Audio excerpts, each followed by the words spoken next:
Einen wunderschönen guten Morgen, liebe Zuhörer und liebe Zuschauer. Es ist Montag, der 6. November 2023 und wir bringen euch aktuelle Nachrichten aus Thailand. Für die heutige Ausgabe haben wir uns für zwei Themen entschieden. Das erste Thema wird sein, Bars in Pattaya und in weiteren Regionen werden bis 4 Uhr morgens geöffnet. Und das zweite Thema, mit dem wir uns heute Morgen befassen möchten, sind die alljährlichen Brände, die in Thailand zu starker Luftverschmutzung führen.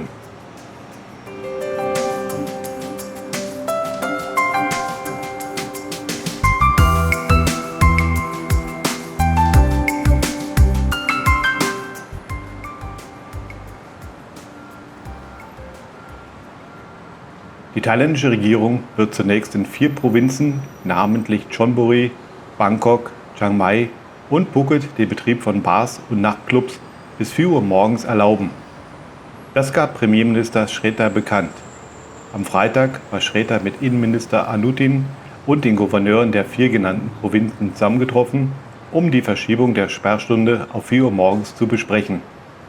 Laut Premierminister wurde bei dem Treffen einstimmig beschlossen, die Öffnungszeiten in den 4 Pilotprovinzen zu verlängern, weil es sich bei diesen um wichtige Reiseziele handelt.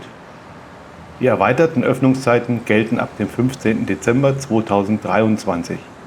Hiermit soll zu Beginn der sogenannten High Season ein wirtschaftlicher Anreiz geschaffen werden. Der Premierminister betonte zugleich, dass es sich zunächst um eine vorübergehende Maßnahme handelte, um Vor- und Nachteile zu bewerten. Für künftige Überlegungen werde man später eine gründliche Studie durchführen. Auf die Frage, ob sich die Verschiebung der Sperrstunde auf die gesamte jeweilige Provinz oder nur bestimmte Gebiete in dieser erstrecken wird, erklärte Srettha, dass es sich nur um bestimmte Vergnügungszonen handele. Er erwähnte, dass das Innenministerium bis zum 15. Dezember 2023 die Zonen bekannt geben werde, die dann von den erweiterten Öffnungszeiten profitieren. Srettha fügte hinzu, dass dies nicht speziell auf die Förderung des Alkoholkonsums abziele, sondern auf ausländische Touristen, die erst spät abends weggehen. Bezüglich der Besorgnis über die Zunahme von Unfällen, Drogenmissbrauch und sozialen Problemen versicherte Srettha, dass die Polizei bereit sei, sich diesen Herausforderungen zu stellen.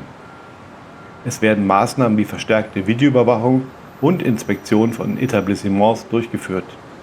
In einer Stadt, die niemals schläft, befindet sich Pattaya damit am Anfang einer Debatte, die das zukünftige Nachtleben im Seebad bestimmen wird.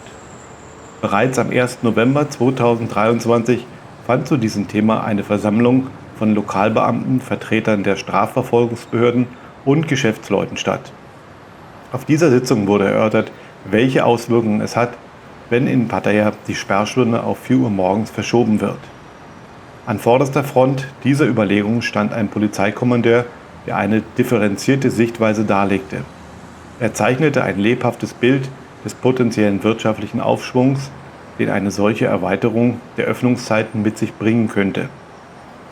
Er stellte sich eine Stadt vor, die nicht nur niemals schläft, sondern auch niemals aufhört zu florieren.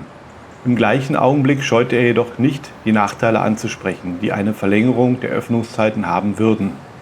Damit meinte er vermehrt kriminelle Aktivitäten sowie Unfälle, an denen alkoholisierte Fahrer beteiligt sind.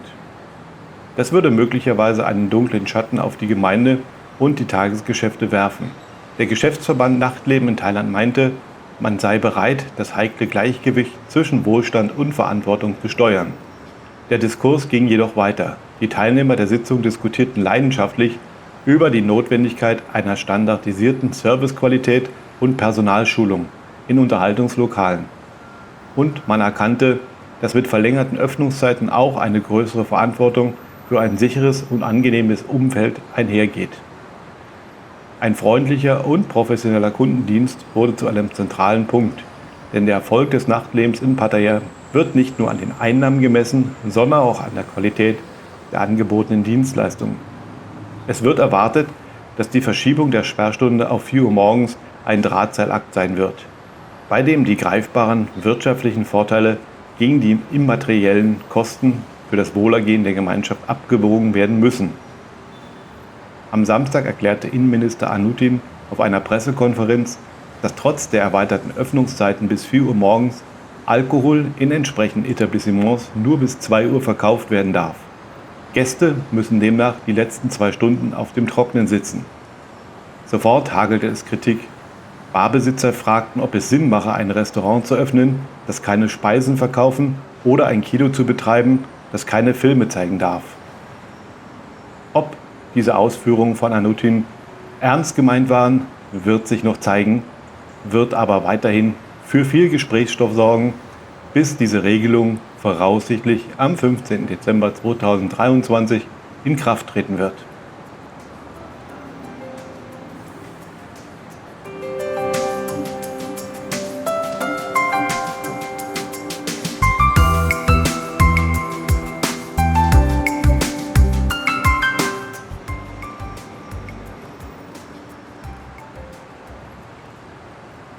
Jedes Jahr ab November das gleiche Bild.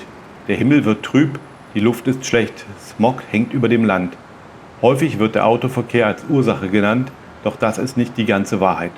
Hauptsächlich entsteht der Smog durch das Abbrennen von Feldern. Teilweise wird die Sicht so schlecht, dass Flughäfen geschlossen werden müssen. Vor allem in Chiang Mai passiert das häufiger. Dort dauert die Brandsaison bis April. Während der Brände debattieren Politiker darüber, dass etwas getan werden müsse und unterbreiten auch Vorschläge.